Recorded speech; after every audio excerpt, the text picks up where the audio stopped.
على تغييرات الكوتشنج او المدرب. ايه التعليمات اللي بين الشوطين اللي اتقالت؟ ده سؤال. قال لهم ايه؟ هيدافعوا ولا هيهاجموا ولا هيعملوا هجمات مرتده ولا في زون ديفنس من نص الملعب ولا الخطوط تبقى قريبه؟ يستنى المنافس ويرد بالهجمات المرتده. ما اقدرش اطلب لو يبقى انا كده مش عارف. مثال معناتها مثال ربما هذا هو على شرط اذا على شرط يكونوا لائقين بدنيا. وعلى الشرط الثاني لا تقوم باخطاء في الدفاع. دي نقطة. النقطة الثانية في علامة استفهام الحقيقة. هي أخطاء من الدفاع في الشوط الثاني. شو الخطأ هذا؟ خطأ مزدوج بيسامح الدربالي، معناه كان يعني في عنده خرج الدربالي. اوكي خرجه متأخر. إذا اللاعب غير قادر على يعني تمرير تبديل الدربالي متأخر من الشوط الأول. إذا اللاعب في أخطاء لكوليبالي في الشوط الثاني. توجيهات. أنا عايز أقول برضو إن أنا مش مع إني أغير الاثنين اللي في القلب، أغيرهم علشان أعمل تغيير. أنا أفضل سايب كوليبالي والهشري، ولو عايز أغير دربالي زي ما قال بتفق مع كابتن خالد أرجع أفول ناحية الملحوظة اللي أنا ملاحظها إن كان في 4 لاعبين أفارقة في الترجي. أنا شايف إن مستواهم عادي جدا باستثناء أفول.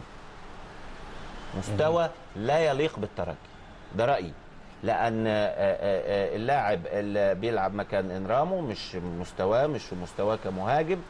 كوليبالي وبنانا عاديين جدا. ممكن اكيد في لاعبين من تونس احسن كتير من ان انا اجيب لاعبين افارقه محترفين ممكن ياخدوا فلوس اكتر من كده، واطلع من الناشئين ممكن يبقى مستواهم اعلى.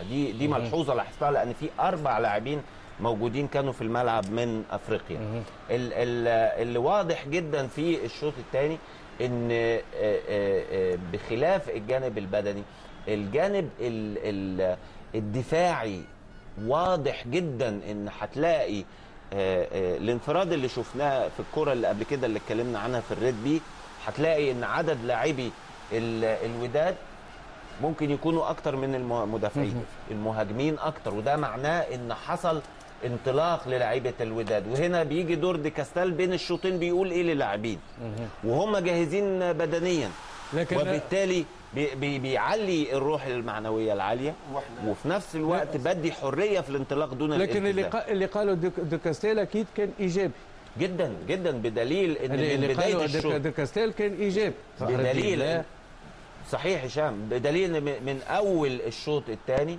الوداد هو اللي مسيطر، هو اللي بيهاجم، هو اللي بيقطع الكوره.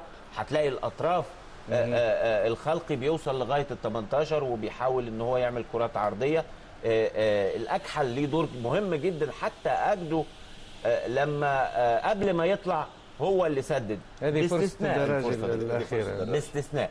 وانا اعتقد ان الدراجي كان مرهق وهو راح يلعبها، عشان كده حتى ما وجههاش، هو يا دوب حط رجله بس، لان الارهاق ما بيديكش فرصه ان انت وانا اتكلمت على الدراجي الحقيقه من احسن لعيبه في افريقيا، ولكن تنقصه زكريا. لكن هو مجهود طيب من دراج في ارتماء